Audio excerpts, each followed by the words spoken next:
Fraude fiscale, donc comme un sport non pas national mais international. Vous êtes 4 autour de nous pour en parler. D'abord notre confrère de La Croix, Antoine Peillon, bonjour. Vous avez publié ces 600 milliards qui manquent à la France. Le livre est derrière moi, je le montrerai tout à l'heure. C'est publié au Seuil. Catherine Godard, bonjour. Vous venez du monde associatif puisque vous avez écrit un manifeste pour le CCFD France Solidaire qui explique comment la fraude fiscale contribue à la ruine des pays du Sud. C'est-à-dire qu'il ne touche pas seulement les gouvernements des pays développés, mais il a aussi une répercussion vers le Sud. Xavier Harel, bonsoir. Pardon, excusez-moi, je savais que j'allais me tromper. Xavier Harel, bonsoir. Vous êtes auteur de La Grande Évasion. C'est publié au Lien qui libère. C'est sous-titré « Le vrai scandale des paradis fiscaux ». Et enfin, Thomas Coutreau, bonsoir. Vous êtes économiste, vous êtes membre d'Attaque, vous faites partie de ce collectif qu'on connaît bien à Mediapart qui s'appelle les économistes atterrés et vous vous intéressez, vous êtes spécialiste des questions du travail, de l'emploi et de la démocratie. La première question, elle est pour vous, Antoine Peillon. On a commencé à parler de cette nébuleuse de l'évasion fiscale, on a parlé d'UBS. Pourquoi eux? C'est-à-dire que pourquoi le journaliste que vous vous êtes intéressé à eux tout particulièrement, comme si c'était un symbole ou finalement les plus efficaces en la matière? Alors, UBS, ce sont les plus efficaces en la matière. Ce sont de véritables champions dans le monde entier, de l'organisation de la fraude fiscale internationale. Tout à l'heure, j'entendais la citation d'un grand président américain. Il était question de bandes organisées, de crimes organisés. C'était la citation de Roosevelt. Exactement. Et en l'occurrence, un juge d'instruction aujourd'hui travaille depuis avril dernier sur ce que UBS a commis sur le territoire français, mais c'est valable dans le monde entier, pendant une dizaine d'années. Et dans les motifs de sa mobilisation, il y a la répression potentielle de la fraude fiscale en bande organisée. Il s'agit bien de bande organisée. C'est valable pour UBS, c'est valable pour beaucoup d'autres banques, je dirais presque, d'après mes informations, presque toutes les autres banques, sauf exception, et encore on les cherche. Quand j'ai fait le travail sur UBS, on m'a dit que c'était, et je l'ai vérifié, celle qui faisait le plus d'évasion fiscale en France. Mais on m'a tout de suite dit qu'elle représentait en flux annuel, elle opérait un 20e de l'évasion fiscale exercée sur le territoire français. Donc vous imaginez, il y a 19 autres parts. C'est un sport national, international, c'est un sport à haut niveau. Quand on voit les chiffres, 600 milliards, encore cet après-midi, un spécialiste me disait « non, c'est vraiment au bas mot ». Comment on arrive à ce chiffre? En fait, c'était ma question, parce que alors, ça fait titre comme ça, c'est 600 milliards qui manquent à la France. Comment on arrive à ce chiffre? Il y a deux méthodes. Il y a la méthode des économistes, et il y a notamment un économiste, un jeune économiste de l'école d'économie de Paris, qui s'appelle Gabriel Zucman, qui a spécifiquement travaillé et continue de travailler sur les calculs macroéconomiques qui permettent de déduire la part manquante. Calcul assez compliqué, je vais vous épargner sur sa méthode, mais elle a été validée par tous ses confrères, et il arrive à une moyenne mondiale de 10% des fortunes des ménages qui s'évadent dans les paradis fiscaux. Et autre méthode, la source alors là locale, la microéconomie, les banquiers qui vous disent eux-mêmes ce qu'ils ont vu ou ce qu'ils ont pratiqué comme évasion fiscale. Et en faisant l'addition de tout ce qu'ils ont fait, les projections qu'ils sont capables de faire, j'ai eu la chance de tomber sur le même chiffre. Le chiffre de l'économiste et le chiffre des sources internes à la banque, voire des sources judiciaires. On arrive, alors attention, chiffre raisonnable, c'est le mot qui est employé à chaque fois par toutes ces sources, à 600 milliards d'euros d'avoir. C'est le capital qui est planqué dans les paradis fiscaux, pour un tiers en gros en Suisse. Mais il y a aussi le flux annuel, il y a le revenu annuel, dont une partie d'ailleurs est générée bien sûr par ce capital, qui a été validé par une belle commission d'enquête parlementaire sénatoriale qui a rendu son rapport l'été dernier, et qui est de l'ordre effectivement de 40-50 milliards d'euros par an. C'est ça le budget qui s'évapore chaque année du fait de l'évasion fiscale. Donc c'est des chiffres absolument considérables. Oui, qu'il faut pratiquer. Enfin, pour arriver à ces montants-là, c'est un business fabuleux. C'est un business qui représente 10% du chiffre d'affaires de certaines grandes banques. Eh bien, il faut le faire en bande organisée. Ce qui suppose des dirigeants tous de mèche dans cette affaire. J'ai là la note de 2010 qui a été faite par les cadres supérieurs du BS à l'autorité de contrôle prudentiel. Je peux la montrer tout à l'heure. Elle fait 10 pages. Il y a une centaine de noms des organisateurs, toute la direction générale de cette banque. Mais ensuite, des commerciaux dans les bureaux régionaux. Mais ensuite, et j'ai la liste ici, 120 commerciaux suisses qui viennent sur le territoire français pour venir au contact de cette clientèle hyper riche, de sorte à organiser Alors voilà, cette c'est la question que j'allais vous poser, parce que tout à l'heure, ce que racontait le journaliste de Mediapart, Dan Israël, il disait, mais UBS envoie en France auprès de petits entrepreneurs, de riches particuliers, enfin j'imagine que ça touche une population assez variée, à part qu'ils ont tous de l'argent, ça c'est le... Au moins 10 millions d'euros. Au moins 10 millions d'euros. En Voilà, gros, j'allais vous général, demander quel est le ticket d'entrée. Ce ticket d'entrée, en deçà, ça n'est pas très intéressant pour les banques en question. Mais donc là, il s'agit vraiment de démarcher, c'est vraiment des commerciaux en fait. Non, c'est plus compliqué que ça. Ils viennent auprès de gens qui sont déjà dans le club, qui se fréquentent entre eux et qui d'ailleurs, par cooptation, se font rentrer dans la bonne affaire. Vous êtes un très gros commerçant dans une grande ville française. Votre chiffre d'affaires monte, vous rentrez dans la bonne société. Eh bien, ceux qui y sont déjà vont vous présenter à un banquier, vont vous dire, tu sais, là, il y a une méthode. Et vous allez être invité dans un château bordelais, dans un événement mondain, où là, vous allez être mis en contact avec un commercial suisse. C'est de la cooptation oligarchique. Exactement. C'est un véritable club, tel qu'il a été très bien vu par des sociologues célèbres, Pinson-Charlot. Voilà, on est dans une société, ça peut s'analyser sociologiquement. C'est transversal d'ailleurs aux opinions politiques, ou à ce qui peut être le semblant des opinions politiques. Je crois qu'actuellement, vous êtes bien placé pour le vérifier. On a les mêmes chargés d'affaires, on a la même banque, on a les mêmes fuites ensuite à Singapour, et puis surtout, on fréquente les mêmes lieux. On va en même temps à l'opéra, on va dans les mêmes grands restaurants, on assiste au même déjeuner littéraire à l'hôtel Crillon. Voilà, c'est une véritable société de cours. De ce point de vue-là, c'est peut-être la signature que nous sommes encore en ancien régime. Alors justement, moi je veux vous poser cette question à tous les quatre en fait.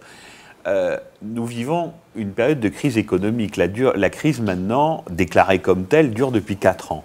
On n'arrête pas de nous dire depuis 4 ans que c'est terminé, que ce qui nous a mené à cette catastrophe, naturellement, les mesures vont être prises. Est-ce qu'on peut dire que depuis 4 ans, sur les paradis fiscaux, vraiment les paradis fiscaux et les mécanismes d'évasion fiscale, depuis la crise de l'automne 2008, est-ce que quelque chose a changé ? Je peux vous dire, ce midi, je déjeunais avec des policiers de police judiciaire et du renseignement intérieur qui m'ont dit qu'ils étaient définitivement ou quasiment définitivement découragés par l'évolution des choses. Ils ont espéré, comme beaucoup d'autres, qu'il y aurait des réformes de la loi. Une loi est en cours qui devrait porter des nouveaux procédés de lutte contre l'évasion fiscale. Un magistrat, qui est un spécialiste, me disait il y a très peu de temps qu'il y a 2 petites choses intéressantes, mais que tout le reste n'y est pas. Ça, c'est la loi. Le ministre du Budget, après qui vous en avez, nous a annoncé très clairement qu'il allait récolter 1 milliard d'euros supplémentaires du fait de cette extraordinaire nouvelle lutte contre l'évasion fiscale, alors que le volume annuel est de l'ordre de 40 à 50 milliards. Cherchez l'erreur.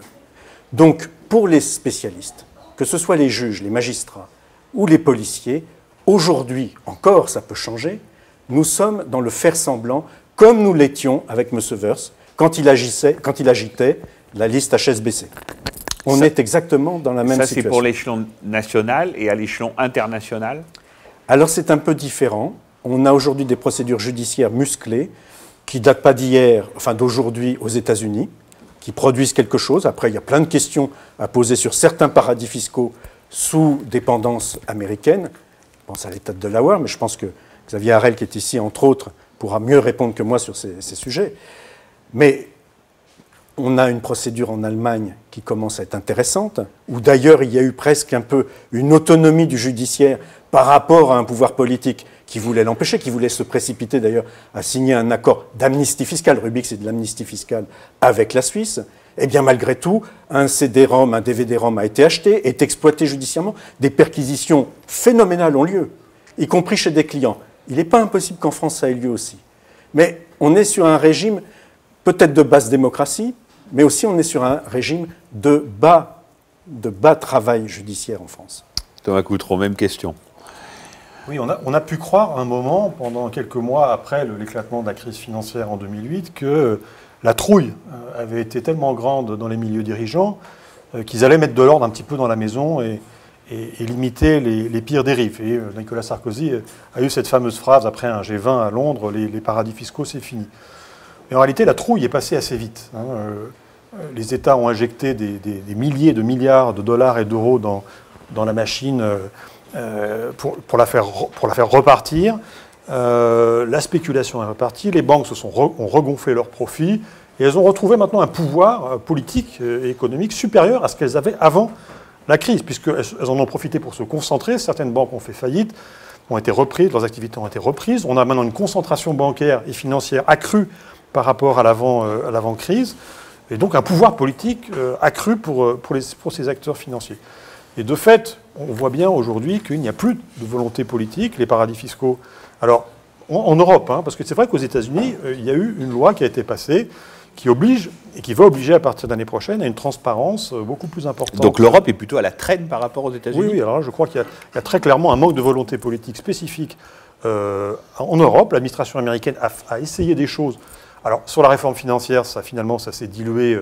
La fameuse réforme Dodd-Frank qu'avait proclamé Obama dans les premiers mois de son mandat a été ensuite vidée de son contenu par les lobbies, largement vidée de son contenu par les lobbies bancaires et financiers. Mais il reste quand même quelques éléments qui ont été posés et qui demeurent intéressants. En Europe, et on va en avoir une nouvelle illustration avec la réforme bancaire, la fameuse soi-disant séparation entre banques d'affaires et banques commerciales et banques de dépôt qui avait été promise par le candidat Hollande dans sa campagne électorale, ce qui va être présenté au Conseil des ministres la semaine prochaine, est totalement dénué de contenu. C'est-à-dire c'est une réforme purement fictive qui a été vidée de son contenu par rapport à ce qu'on pouvait attendre des promesses électorales par un lobbying bancaire absolument infernal qui fait qu'aujourd'hui, on est obligé de constater qu'il n'y a pas de volonté politique. Et ce que montre l'affaire Cahuzac, c'est au-delà du fait que effectivement, il y a ces phénomènes sociologiques de cooptation au sein des élites et des couches très, très, très riches, du fameux 1% de l'oligarchie.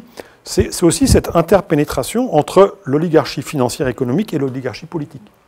Et ça, c'est ça qui est particulièrement frappant, qu'on voyait déjà dans l'affaire Woerth, qu'on voyait déjà avec la nomination de personnes comme Francis Maire ou Christine Lagarde au ministère de l'économie, des gens qui venaient directement de la grande industrie, des cabinets d'affaires, d'avocats. Il n'y a plus de frontières maintenant entre la haute administration, les pouvoirs politiques et le grand capital financier et économique. Et cet effacement des frontières explique qu'il n'y a pas de volonté politique. Selon vous, c'est une nouveauté qui commence à se voir. C'est une nouveauté, en tout cas, qui est révélée par cette affaire. C'est un phénomène qui montait depuis 20 ans, avec les privatisations en France, par exemple, les privatisations dans les années 80-90, et puis mais c'est un phénomène qui devient vraiment, qui saute aux yeux maintenant, et qui provoque une multiplication de ces scandales à répétition, qui choquent. Ça choque encore, parce que c'est vrai qu'on s'attend quand même à voir une séparation plus importante entre le pouvoir économique et le pouvoir politique. Or, aujourd'hui, ils ont fusionné. Que ce soit un gouvernement de droite ou un gouvernement socialiste, on constate les mêmes phénomènes. Et on nous a expliqué dans le plateau précédent qu'il y avait même eu visiblement un mouvement de solidarité entre les deux titulaires de ce portefeuille ministériel. L'un défendant plutôt son prédécesseur et inversement. Enfin, ce qui laisse quand même rêveur. Je voudrais quand même poser la même question à Xavier Harel. Ça, c'est l'édition de poche en Babel, c'est-à-dire la collection de poche d'Actes Sud.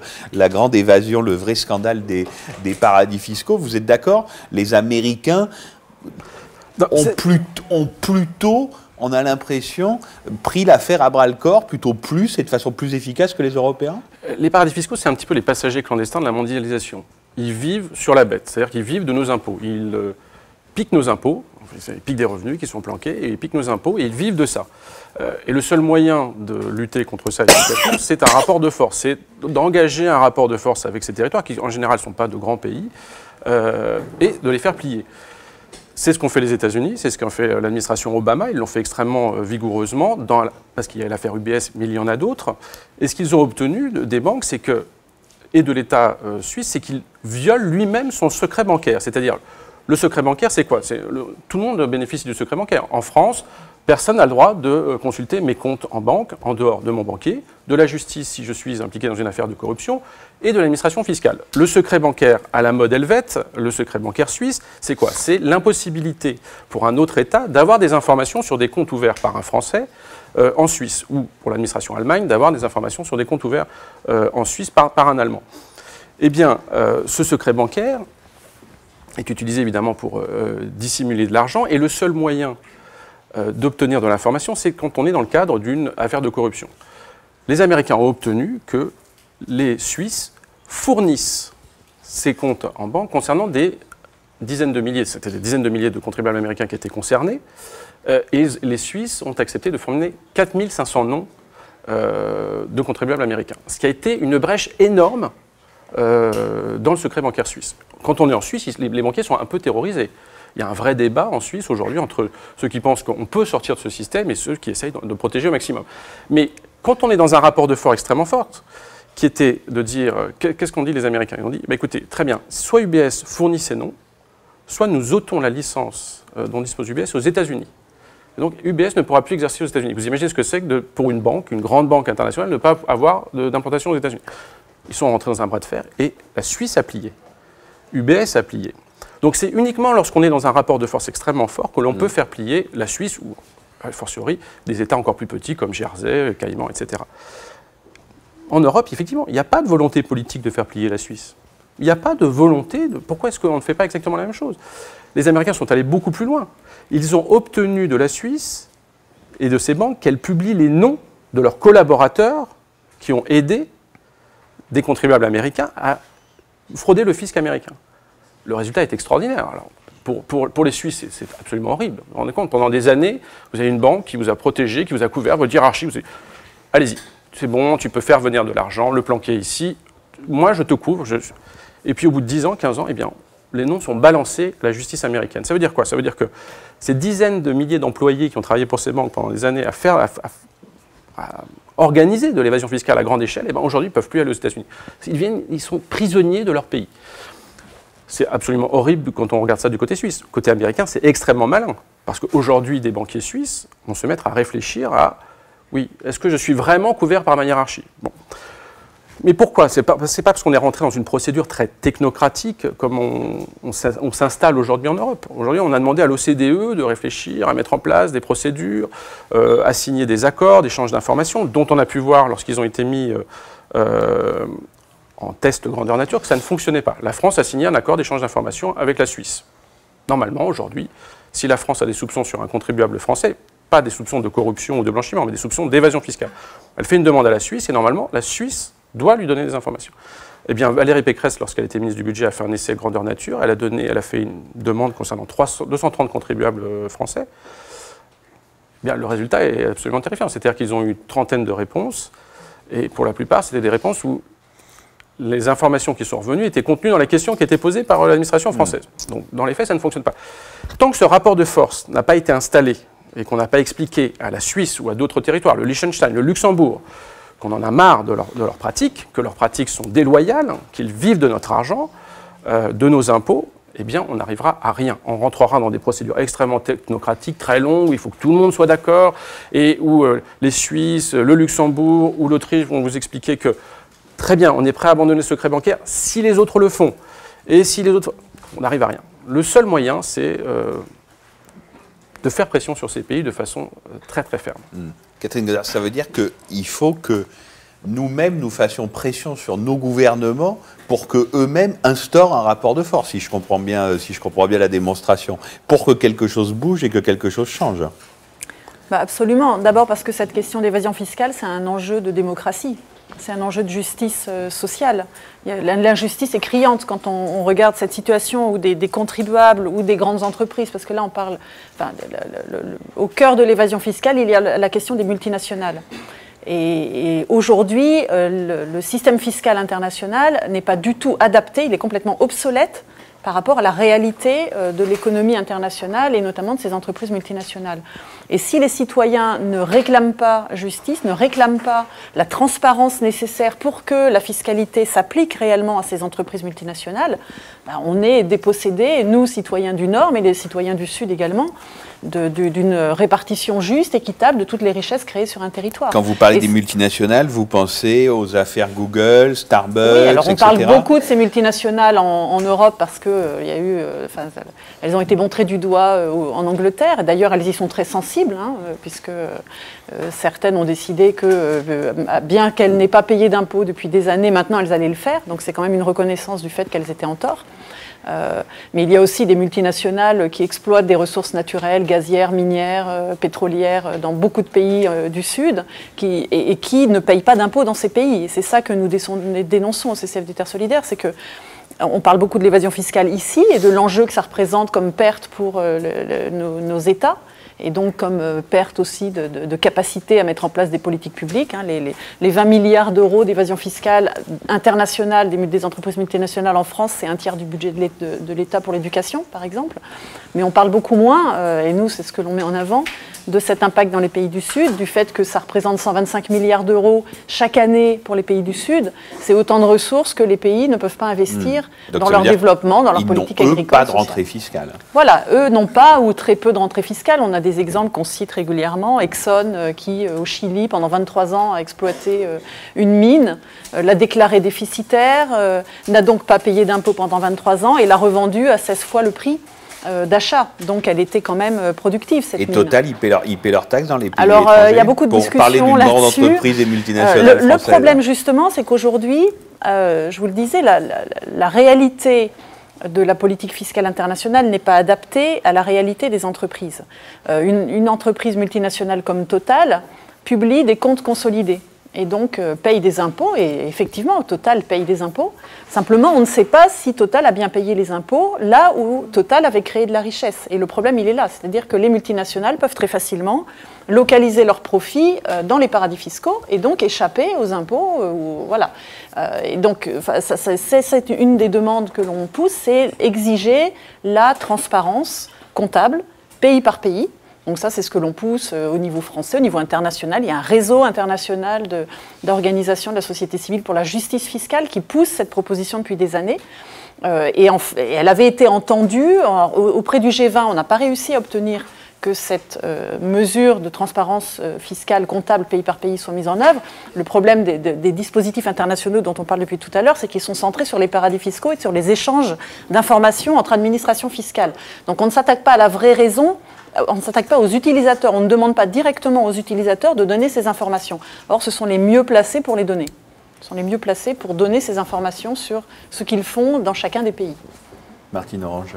Je voulais revenir sur la volonté politique en Europe. Est-ce que aussi ça n'est pas lié, c'est à vous de nous le dire, aussi à l'architecture, la façon dont est construite l'Europe. C'est-à-dire, grosso modo, en interdisant tout contrôle de capital et tout contrôle de flux financiers au sein même de l'Europe, en permettant à des pays qui maintenant commencent même à être dénoncés par le commissaire européen sur les problèmes de fiscalité, le Luxembourg et l'Autriche qui bloquent absolument toute avancée, si je puis dire, dans le contrôle de l'évasion fiscale, de la fraude fiscale. Est-ce que c'est pas notre architecture même qui est en cause au-delà de la volonté politique? Alors qu'est-ce qui se tient? C'est la volonté politique ou c'est l'architecture? Sur les questions fiscales, il y a une réponse assez simple, c'est que sur les questions fiscales, l'Union européenne, pour faire avancer et harmoniser les choses d'un point de vue fiscal, il faut l'unanimité. C'est-à-dire qu'il faut que les 27 pays soient d'accord. Sans cela, on ne peut pas harmoniser quoi que ce soit dans le domaine de la fiscalité. Donc, depuis que l'Union européenne existe, depuis que l'Union européenne avance, eh bien, sur toutes ces questions, dont on se rend compte aujourd'hui qu'elles sont absolument fondamentales, eh bien, rien ne se passe. Parce qu'il y a toujours un pays qui aura intérêt à ce que ça ne bouge pas. Si on dit par exemple qu'il ne faut pas que le taux d'imposition sur les bénéfices des entreprises ne soit trop bas et qu'il faudrait l'harmoniser au sein de l'Union européenne, eh bien vous avez l'Irlande qui attire sur son territoire eh bien, tout un tas de multinationales parce que le taux d'imposition sur les bénéfices est de 12% seulement, eh bien, va bloquer. Si la question du secret bancaire, de la levée des secrets bancaires, c'est l'Autriche, le Luxembourg. On aurait pu dire. Apparemment, il y a eu des pressions très fortes pour que l'Irlande remonte, puisqu'on a quand même l'Union européenne a sauvé l'Irlande d'une certaine façon, en lui prêtant beaucoup d'argent. Il y a eu des pressions, mais l'Irlande n'a pas cédé. Et là, je pense qu'on a perdu une belle occasion de faire bouger l'Irlande sur ce sujet. Mais le Luxembourg, par exemple, qui est un paradis fiscal, qui là, pour le coup, est au sein de l'Union européenne. Le président de l'Eurogroupe depuis 15 ans, c'est Jean-Claude Juncker, qui joue un double jeu absolument extraordinaire. Juste pour mémoire, quand le scandale UBS et Liechtenstein éclate concernant les États-Unis en 2008-2009, et qu'un certain nombre de grands pays, notamment l'Allemagne et la France, disent il va falloir renégocier la directive épargne qui permet de de taxer les capitaux qui sont dans d'autres pays, parce que c'est une vraie passoire, etc. Et là, Juncker a eu cette phrase extraordinaire. Nous sommes repartis pour 10 ans de débats passionnants. Donc, en gros, le président de l'Eurogroupe disait de toute façon, ne vous attendez à rien. Nous, on va jouer la montre pendant 10 ans, 15 ans. La directive épargne qui est une passoire, ça ne fonctionne pas et on va jouer à nouveau la montre. En même temps, c'est pas très étonnant qu'ils ne soient pas prêts de renoncer à leur spécialité. On les y encourage ouvertement. Quand on localise le mécanisme européen de stabilité, qui est le fonds qui va servir de garantie aux États européens, qu'on le localise au Luxembourg, ça veut dire qu'on officialise, enfin on donne toute légitimité, on explique que voilà, le Luxembourg, c'est l'endroit où l'Europe doit placer ses capitaux. C'est officiel, il n'y a aucune volonté. Il n'y a vraiment aucune volonté politique de lutter en quoi que ce soit contre l'exceptionnalité luxembourgeoise. Ça place la discussion peut-être sur un autre plan. Parce que là, c'est une discussion entre gens qui parlent dans le cadre du respect de la loi, de la négociation diplomatique, de l'évolution d'un grand rêve qui est celui de l'Europe. Mais en réalité, le vrai problème, il est en deçà. Il est dans la question de la corruption. Tout à l'heure, cette porosité que vous décriviez entre des patrons de grands groupes et du personnel politique, et souvent d'ailleurs des hauts fonctionnaires. On voit une circulation, un pantouflage dans tous les sens d'une même catégorie de personnes qui se remettent la Légion d'honneur en se tutoyant, qui deviennent présidents, c'est le cas actuellement pour UBS, de grands groupes bancaires, qui repassent au Conseil d'État. Comment voulez-vous que ce qu'on appelle pudiquement le conflit d'intérêts puisse motiver des personnes qui sont dans le conflit d'intérêts jusqu'au cou, voire dans la corruption caractérisée, à modifier les lois déjà de leur propre pays, à appliquer celles qui existent. Il y a un arsenal judiciaire potentiel considérable qui n'est jamais mis en œuvre parce que tout simplement, ils sont corrompus ou dans le conflit d'intérêts. Alors au niveau européen, n'en parlons pas, le symbole du Luxembourg vient d'être dit. Par exemple, pourquoi on ne s'interroge pas sur le fait que le procureur de Paris, le parquet, n'ait pas déjà lancé une enquête préliminaire sur l'éventuelle évasion fiscale opérée par M. Cahuzac, alors qu'il en a le pouvoir? La jurisprudence, Cour de cassation, fait qu'aujourd'hui, il n'y a pas besoin d'une plainte du ministre du Budget, il n'y a pas besoin d'un quelconque feu vert de l'administration et du gouvernement. C'est bien parce qu'il y a un problème au parquet de Paris. Ça fait des années que tout le monde le dit. Tous les magistrats disent qu'il n'y a plus de justice réelle au parquet de Paris. Qui est le procureur de Paris aujourd'hui? C'est le même qu'il y a un an. C'est le même qu'il y a 2 ans. Pourquoi? Pourquoi celui qui notoirement a enterré toutes les grandes affaires de corruption, les grandes affaires de criminalité financière, est toujours le même? Juste une question, Antoine. Est-ce que... Excuse-moi, Martine. Il y a quand même là une explication qui aujourd'hui devient, à mon avis, cruciale, gravissime, parce que ce sont les fondements même de la République et de la démocratie qui sont atteints, comme à un niveau, on en a connu déjà, mais à un niveau exceptionnel, au point d'un découragement, voire d'une démission de tous ceux qui sont garants en tant que fonctionnaires de la justice et de la police. Moi, j'en suis le témoin. Je le vois tous les jours. J'ai entendu ce midi qu'aujourd'hui, dans le corps des officiers de police, parmi les plus honnêtes, ils se disent on va débrouiller nos affaires nous-mêmes parce que notre hiérarchie s'arrange avec la loi. On en est là. Et c'est quand même le vrai facteur de l'injustice fiscale et de l'injustice sociale, y compris quand il s'agit des pays en développement. Tout le monde sait que la corruption française, que la mafia française a ses ramifications. Où ça? En France-Afrique. On peut loger les gens qui sont les gestionnaires des jeux, les machines à sous qui font couler beaucoup de sang actuellement en Corse. Ils sont où? En Afrique. Ils participent au circuit de blanchiment. Je suis en train de travailler sur une affaire extraordinaire où UBS est encore présente. C'est l'exploitation des forêts tropicales à mort. Le blanchiment des certifications soi-disant écologiques. Pour, là encore, des milliards de dollars.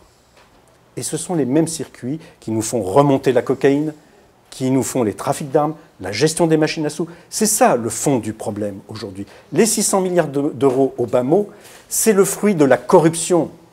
Ce n'est pas le fruit d'un problème légal ou réglementaire, d'une discussion diplomatique entre États civilisés de cette vieille Europe. Pas du tout. C'est un problème de corruption. Vous êtes d'accord avec la vision d'Antoine? Un peu dramatique, Un excusez-moi. peu dramatique, oui, mais... En effet, Vous pensez que les choses en sont là? La corruption, c'est au cœur aujourd'hui des pays émergents, en tout cas. Des pays émergents, et y compris des dirigeants d'un grand nombre de pays du Sud. C'est vrai, on l'a dénoncé à travers le rapport sur les biens mal acquis, qui couvrait non seulement les pays d'Afrique, mais aussi d'Asie, d'Amérique latine. Enfin, c'est pas propre à l'Afrique. Hein. On n'est pas du tout. Beaucoup d'affaires en Amérique latine. Exactement. Et les complicités, ce que l'on dénonçait à travers ce rapport bien mal acquis, c'était les complicités des dirigeants politiques ou économiques occidentaux dans cette corruption.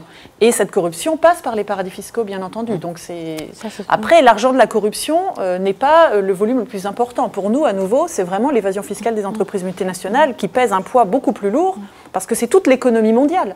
C'est toute l'économie mondiale qui est complètement truquée. Enfin, les paradis fiscaux font l'objet de miroirs déformants. Toute l'évasion fiscale, ça nous donne un regard sur l'économie qui n'est pas du tout la réalité de cette économie. Sauf que cette évasion n'est pas possible à organiser s'il n'y a pas de la corruption. Évidemment. Mais je voudrais revenir sur la question des listes de paradis fiscaux et des dispositifs qui ont été... Si on prend le cas de la France, la France s'est dotée d'une liste de paradis fiscaux. Mais la France non plus ne reconnaît pas qu'il y a des pays européens dans les paradis fiscaux. Donc déjà, c'est exclu. Et dans cette liste de paradis fiscaux, François Hollande, qui s'était engagé à défendre pendant sa campagne présidentielle, qui s'était engagé à défendre la question de la mesure de transparence comptable pays par pays, aujourd'hui n'en parle plus. Monsieur Cahuzac, d'ailleurs, on l'a dit tout à l'heure, Monsieur Cahuzac a tout à fait balayé de la main cette mesure en disant que c'était une obsession de la société civile et que ça n'avait aucun intérêt. Mais même M. François Hollande ne parle plus de revoir la liste, ou ne dit pas qu'il faut revoir cette liste de paradis fiscaux qui est vide aujourd'hui. Il y a 12 territoires qui se battent en duel, qui ne représentent rien en termes de volume d'évasion fiscale. Il n'y a pas Luxembourg, il n'y a pas Man, il n'y a pas Jersey, voilà, il n'y a pas Guernesey, en fait, il n'y a pas pour être exclu de la liste, sont exclus. pour être exclu de la liste, il suffit pour un territoire d'avoir passé 12 accords d'échange d'informations avec un certain nombre, avec 12 pays, y compris la France. Mais comme on le disait tout à l'heure, ces accords d'échange d'informations ne concrétisent pas forcément un échange d'informations. Il suffit de passer un accord, après on n'est pas obligé de répondre aux questions. Juste pour donner l'exemple, Monaco est sorti de cette fameuse liste en signant 12 accords, dont 10 avec d'autres paradis fiscaux. C'est-à-dire que Monaco a signé des accords d'échange d'informations avec le Liechtenstein, avec la Suisse, avec le Vanuatu, avec... Donc déjà, il faudrait revoir cette liste. Donc là encore, il y a une absence totale de volonté politique. Tout à fait, parce que c'est sur cette liste que tous les dispositifs français de lutte contre la fraude ou l'évasion fiscale internationale s'appuient, se reposent. Donc, question à l'économiste quand même. Sans les paradis fiscaux, ou des paradis fiscaux, disons, plus attaqués et plus contestés, comment les mécanismes de transmission, les circuits de la finance fonctionneraient-ils? Quel coût ça porterait si on s'attaquait vraiment aux paradis fiscaux? On sait que, déjà, ce n'est pas seulement la finance, c'est le commerce, même le commerce de marchandises et de services. Plus de la moitié du commerce international passe par les paradis fiscaux. Ce sont les chiffres officiels. Donc ce n'est pas seulement la finance qui profite des paradis fiscaux pour localiser ses profits et pour faire de l'optimisation, voire de l'évasion fiscale. Donc manifestement, une lutte résolue contre les paradis fiscaux aurait un impact massif sur la profitabilité pas seulement du secteur financier, mais de l'ensemble des économies de la planète. Donc on peut penser sur l'investissement et donc sur l'emploi. Alors ça aurait des effets massifs sur les profits. La corrélation entre les profits et l'investissement reste à démontrer. Qui a été au cœur des politiques néolibérales depuis le début des années 80, elle est totalement infirmée. Non seulement elle reste à démontrer, mais elle est totalement infirmée par les faits. C'est-à-dire que les profits ont été rétablis depuis une dizaine d'années à un niveau historique extrêmement élevé, les rentabilités financières de l'ordre de les fameux 15% sur capitaux propres par an. Et on maintient cette rentabilité extraordinairement élevée dans cette période de crise aujourd'hui pour les grands groupes. Je ne parle pas des PME, du tissu des sous-traitants qui, eux, sont pressurés, n'ont pas du tout ce niveau de rentabilité, mais pour les grands groupes financiers, on maintient des niveaux de rentabilité extraordinairement élevés en pleine période de crise, de marasme, grâce en grande partie à ces mécanismes. Et ce n'est pas du tout de l'argent qui va vers l'investissement ni vers l'emploi, c'est de l'argent qui circule dans la sphère financière, qui va nourrir des bulles financières qui vont régulièrement éclater.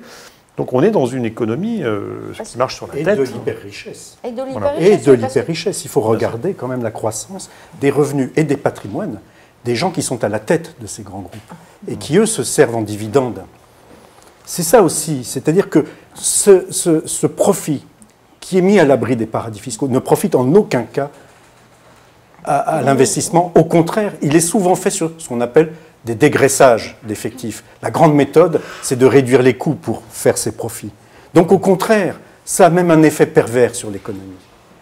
Mais en tout cas, ce qu'on voit au niveau sociologique, économique et sociologique, c'est que la pauvreté est en train de s'étendre. C'est la fameuse société en sablier, prophétisée il y a déjà 30 ans par un économiste écologiste, mais aujourd'hui on l'a sous les yeux. Mais une hyper-richesse considérable, et qui se nourrit de ça, et qui n'est fait que pour son autosatisfaction, pas du tout pour le service au public. Et alors, la Grèce, enfin, un journaliste grec a publié dernièrement une liste HSBC qui lui avait été transmise par Madame Lagarde, des évadés fiscaux en Grèce, puisque c'est un des problèmes de la Grèce. Ce n'est pas le seul, mais ça participe au problème.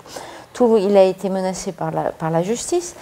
Et puis, on a dit que c'était absolument intolérable. Seulement, il y a une petite chose, c'est que le gouvernement espagnol semble penser que lui aussi, il va, dans cette pleine période d'austérité, publier la liste des évadés fiscaux telle qu'il la connaît. Est-ce que ça peut commencer à faire bouger les choses? Alors. Ces questions sont très complexes. Vous savez d'ailleurs que celui qui est à l'origine de la liste HSBC est en prison en Espagne. Justement, oui. Pour avoir violé le secret bancaire suisse. Oui. C'est quand même ça qui est extraordinaire. Oui, absolument. Après, la transmission de cette liste, elle est extrêmement complexe, elle a été caviardée, elle est à géométrie variable. Le seul pour lequel, en qui on peut avoir confiance, c'est Éric de Montgolfier qui c'est un magistrat. J'ai eu 8000 noms. On peut le croire sur parole. Tous ceux qui suivent en amont, enfin tous ceux qui sont en amont ou en aval, prudence. Moi, ce que j'ai vu quand même sur le cas de HSBC, c'est que cette liste tronquée a été agitée par un ministre du budget précédent et que ça a fait capoter des procédures judiciaires. Et ça a même fait capoter peut-être une loi. Ça a permis, par une jurisprudence, de faire en sorte que les gens qui se chargent de la police et de la justice en ces matières ne peuvent plus agir, ne peuvent plus faire de perquisition pour motif de fraude fiscale. Et donc, toute cette agitation médiatique, comme celle qu'on voit cette semaine sur la question de l'exil fiscal à propos d'Obélix, eh bien ça, c'est des paravents, ce sont des marionnettes qu'on agite pour ne pas traiter les questions de fond. Et ça entraîne d'ailleurs malheureusement quelques parlementaires qui se disent maintenant il va falloir retirer la nationalité française, et qui disent qu'ils vont lancer une enquête parlementaire à l'Assemblée nationale, alors que des confrères à eux, avant eux, ont décidé de faire une information parlementaire sur l'évasion fiscale, pas sur les quelques clowns qui vont et viennent et qui finalement ne représentent pas grand-chose. Est-ce que vous êtes tous d'accord là-dessus? Que l'exil fiscal, parce que là vous décrivez ça non seulement comme une mascarade, mais comme un paravent qui sert justement de masquer et d'enterrer. C'est un spectacle médiatique auquel j'ai assisté encore ce soir à France Inter, je ne peux pas les citer, sur le sujet. Et d'enterrer des procédures pénales à votre Si vous voulez avoir un plateau médiatique sur l'évasion fiscale, il faut qu'il y ait un évadé fiscal dans la journée. Enfin, moi, j'en fais l'expérience. J'ai vous écrit un appelle livre à sur ce qui s'appelle moment-là. La Grande Évasion. Moi, on m'appelle. À chaque fois qu'il y a quelqu'un qui part en Suisse ou en Belgique, on organise un plateau. Monsieur Harel, est-ce que vous pourriez venir nous parler de l'évasion fiscale? Voilà. Donc, je veux dire, effectivement, le débat est complètement tronqué. On a besoin de figures comme ça pour parler de ces questions. Les vraies questions, elles, ne sont pas abordées. Donc l'exit fiscal n'est pas une vraie question. Non, parce que déjà, on ne sait pas combien Non, mais combien de c'est- gens viennent s'installer en sauf France. que si ça C'est une vient, question folklorique. quand un gouvernement agite un truc et dit je vais publier la liste et les noms des évadés fiscaux, c'est qu'on sent bien qu'il y a aussi une pression de la population qui dit c'est insupportable à un moment. C'est insupportable. Martine, non, désolé de te contredire sur ce point. À chaque fois qu'il y a alors un gouvernement, quand il le dit, il ne le fait pas. On a eu le cas avec M. Wörth, Oui, il l'a ça va. agité, il n'a même pas cité le nom de la banque, et puis finalement, on n'a rien vu. Et puis on sait maintenant très bien que c'était de façon justement à créer un contre-feu à des procédures judiciaires. Les gens qu'on va éventuellement dénoncer, et ce sont à ce moment-là des journalistes qui le font, ils ne craignent pas grand-chose, parce que ce n'est pas de la révélation par la presse qu'on a quoi que ce soit à craindre. On ne craint même pas le juge, parce qu'aujourd'hui, quand on est pris dans ce genre d'affaires, eh bien, on a éventuellement des peines de prison avec sursis qui ne sont jamais appliquées. Donc, en réalité, ce n'est pas ça qui changera quoi que ce soit dans la donne. C'est le fait qu'il puisse y avoir un véritable travail judiciaire et qui aboutisse à des sanctions véritables. C'est ça qui changera la donne. Il faut pour ça que juges, policiers, l'ensemble des gens qui sont compétents en la matière puissent travailler efficacement et avec du résultat. Aujourd'hui, je te le dis tout à l'heure, cette question du procureur de Paris qui, aujourd'hui encore comme autrefois, n'agit pas, ça serait beaucoup plus efficace du point de vue de l'arrêt de l'évasion fiscale que le procureur puisse agir, que des juges d'instruction, pas un seul, comme aujourd'hui Guillaume Daïef, puisse instruire, pas seulement UBS, Crédit Suisse, allez, on va donner des noms. On a parlé beaucoup pour une banque française de BNP Paribas sur certains faits qui sont de notoriété publique. Où sont les instructions ou les informations judiciaires? Zéro. C'est plutôt ça qui pose problème dans le fait d'empêcher le phénomène. Et dans le même temps, les banques augmentent leur présence et leurs filiales dans les paradis fiscaux. Absolument. Donc on voit bien que ça n'est pas... Parce que ça c'est aussi quelque chose qu'on a vu. C'est-à-dire que toutes les banques, non, il n'y en a aucune qui a fermé. Xavier, Dans les paradis fiscaux, elles ont fermé aucune de leurs filiales. Et quand on, À part BNP, Ah, puis on a fermé 6 au Panama. filiale au Panama, voilà. Ouais, c'est ça, oui. Mais par contre, à Ils deux en ont immeubles à 120, Jersey, ils en ont à 120 deux françaises. deux Ils en ont immeubles à Jersey pour 120, faire du ils en ont trust 120. à longueur de journée. Donc il y a le secret bancaire, mais il y a aussi le Mais trust qui est une autre façon de fabriquer de l'opacité. Dans cette lutte contre l'évasion fiscale qui est très médiatique sur certains cas emblématiques, qui certainement sont pertinents aussi, mais le gouvernement français passe à côté d'occasions majeures. Hein, et c'est ça qu'on peut lui reprocher. C'est-à-dire qu'aujourd'hui, on a parlé de la loi FATCA tout à l'heure, la loi FATCA des États-Unis. Les États-Unis se sont, eux, engagés sérieusement sur la voie de la lutte contre l'évasion fiscale. Ils ont exigé, par cette loi FATCA, que toutes les banques, tous les intermédiaires financiers qui voulaient travailler sur le territoire américain devaient rentrer dans un système d'échange d'informations automatique avec les États-Unis sur les comptes de tous les administrés américains, de tous les contribuables américains. Mais pourquoi est-ce qu'on n'essaye pas de pousser la même législation au niveau européen? La France pourrait tout à fait s'emparer de cela, être le leader et proposer une FATCA européenne. Oui, mais c'est ce que Elle veut ne le dire fait pas, donc Xavier, on tape à côté de la cible. quand même. Ah non, on n'est pas obligé. Les Américains avancent tout seuls avec leur FATCA. On peut avoir Mais notre on peut tout à avoir notre fait propre la FATCA. mettre en avant. Là, il n'y a bien pas sûr. de- Non, mais c'est très amusant. C'était très amusant. Ce gouvernement, quand il était dans l'opposition, a passé son temps à taper sur Sarkozy en disant qu'il ne faisait que des moulinets, etc. Où est ce gouvernement, où est l'Élysée sur les questions d'évasion fiscale et de lutte contre les paradis fiscaux? Ils sont totalement absents. Ça fait pas partie de leurs priorités. Ils ne s'en Quand on lit occupent dans pas. certains journaux d'hier que l'Europe est en train de récupérer du pouvoir sur ses banques après le dernier Conseil européen, je pose la question. La réponse, est-ce qu'il s'agit de poudre aux yeux? Il s'agit simplement de centraliser la surveillance bancaire au niveau de la Banque centrale européenne, ce qui en soi n'est pas absurde, hein, mais ça ne veut pas du tout dire que la volonté politique de normaliser les opérations des banques dans les paradis fiscaux va grandir pour autant. Il y a un chiffre qui m'a frappé, qu'avancent nos amis du syndicat national unifié des impôts, c'est la rentabilité du fonctionnaire du contrôle fiscal. Un fonctionnaire du contrôle fiscal rapporte 2,3 millions par an à son administration. c'est-à-dire, évidemment, plus que tout son salaire au cours et toutes ses retraites, même s'il vit 150 ans. Et donc, du point de vue... 2,3 millions par an. 2,3 millions par an, le produit d'un seul contrôleur du fisc. Donc pourquoi est-ce qu'on est obstinément toujours au même nombre de contrôleurs et d'inspecteurs des impôts depuis 20 ans? Il y a toujours 5000 inspecteurs et contrôleurs des impôts, ça n'a pas augmenté, alors que la rentabilité de cet investissement pour l'administration est considérable. Logiquement, si l'administration était rationnelle sur un plan économique, elle devrait recruter des fonctionnaires du contrôle fiscal jusqu'au moment où le salaire du dernier embauché égalerait le rapport, les rentrées fiscales qui permettraient de... Ça, c'est la rationalité économique. C'est ce qu'on nous explique dans les manuels de microéconomie. Or, on en est très, très loin. Donc, il y a encore de la marge pour embaucher quelques milliers de fonctionnaires au contrôle fiscal pour faire... Mais ça rapporte... Le contrôle fiscal rapporte plus de 15 milliards par an en redressement fiscaux.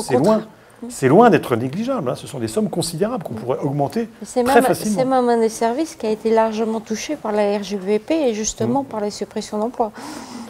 Ah oui, donc ça a plutôt baissé. Ça a plutôt baissé. Une augmentation du personnel. Non, le nombre de contrôleurs à proprement parler, de contrôleurs et d'inspecteurs des impôts est resté stable. C'est vrai que dans les services périphériques, services de logistique, ça a beaucoup diminué. Donc, la question du contrôle prudentiel, qui maintenant va passer à l'échelon européen, c'est tout simplement une dilution de quelque chose qui ne fonctionnait déjà pas. Le contrôle prudentiel en France, ça s'appelle l'autorité de contrôle prudentiel, c'est la Banque de France, c'est un organe de la Banque de France. Cet organe-là est un étouffoir de tout ce qui peut être signalé par des gens qui constatent au sein des banques des malversations. Ça a été exactement le cas chez UBS. Il a fallu qu'en 2010, un collectif de cadres supérieurs fasse une note de 10 pages adressée à la chef de l'inspectrice de l'ACP pour qu'elle commence à s'émouvoir parce que ça fuitait dans la presse. Les signalements des faits étaient déjà faits depuis plus de 2 ans. Et il a fallu que ça arrive au parquet pour qu'on fasse une enquête préliminaire qui est encore un autre étouffoir et finalement seulement un juge d'instruction en avril 2012. Donc ces contrôles prudentiels qui sont au sein des banques, Banque de France, Banque nationale et peut-être maintenant une banque européenne, ça ne va être que le même système de gens qui se contrôlent eux-mêmes. On s'achemine vers la conclusion. Martine, tu voulais parler des dernières recommandations du FMI ? Oui, le FMI, on connaît, c'est quand même une institution qui a prôné quand même une grande libération de tout depuis plus de 30 ans. Et là, elle a fait brusquement une volte-face la semaine dernière, dont on a beaucoup parlé, c'est que le FMI préconisait que oui, en cas de grande difficulté, d'instabilité financière, il était de bon ton d'évasion, toutes sortes de capitaux, il était bon ton finalement de pouvoir reconsidérer, de remettre un contrôle des capitaux quand même sur les pays. Parce que tout part de là quand même, tout part de là, c'est-à-dire qu'il n'y a plus de contrôle des capitaux qui est organisé. Alors, c'est quoi? C'est un moment de panique? C'est une vraie remise en cause? Thomas Coutreau. Le FMI a un peu assoupli sa doctrine sur le fait que la libéralisation des mouvements de capitaux est toujours et partout l'optimum, le paradis sur Terre, etc. Donc ils ont admis que certains pays, comme l'avait fait la Thaïlande à un moment, comme l'a fait le Brésil ou le Chili plus récemment, ont raison des fois de mettre des taxes, de mettre des contrôles, surtout des taxes, pour limiter les mouvements spéculatifs qui déstabilisent les monnaies. Donc là-dessus, ils ont effectivement un peu assoupli leur doctrine. Bon, de là à dire qu'ils vont revenir sur le dogme de la libre circulation des capitaux, certainement pas, parce que là, c'est vraiment là qu'est la clé de voûte du pouvoir des marchés financiers au niveau international et de tout ce système de recyclage, de localisation de l'argent dans les paradis fiscaux. Ça repose, la clé de voûte, c'est la liberté de circulation des capitaux. Donc, évidemment, tant qu'on ne reviendra pas sur ce dogme, nous n'arriverons pas à sortir de la situation dans laquelle nous sommes aujourd'hui. Mais en même temps, c'est ce dogme, c'est cette règle qui donne tout son pouvoir social à l'industrie financière, aux banques, aux fonds d'investissement, aux fonds spéculatifs. C'est ça qui leur permet de tenir les États sous leur coupe, d'une certaine façon, comme on le voit aujourd'hui dans la crise européenne. Et donc, avec l'assentiment des élites politiques, comme je le disais tout à l'heure. Donc effectivement, là, c'est vraiment uniquement une insurrection citoyenne, c'est-à-dire un grand ras-le-bol des électeurs, des citoyens, des mouvements sociaux qui peut mettre un terme à cette situation. On ne va pas faire confiance au stade actuel, aux élites politiques pour réformer d'elles-mêmes ce dogme ne changera pas tout seul, ces recommandations du FMI ou pas. Merci infiniment à tous les quatre. Merci à Martine Orange d'avoir animé ce second plateau de ce grand direct avec moi. On se retrouvera en janvier. Je n'ai pas encore la date, à moins que Edoui me la hurle. Il est en train de regarder sur un agenda papier, je le dénonce. Voilà, pour savoir. Alors voilà, le prochain rendez-vous dans cette rédaction, donc la grande soirée Mediapart, le prochain live, ça aura lieu le 25 janvier. Je vous rappelle que tous les contenus du journal sont gratuits jusqu'à minuit et que pour 3 mois d'abonnement jusqu'à minuit, c'est 9 € et c'est vraiment pas cher. Merci infiniment à tous. On se voit au mois de janvier. Au revoir.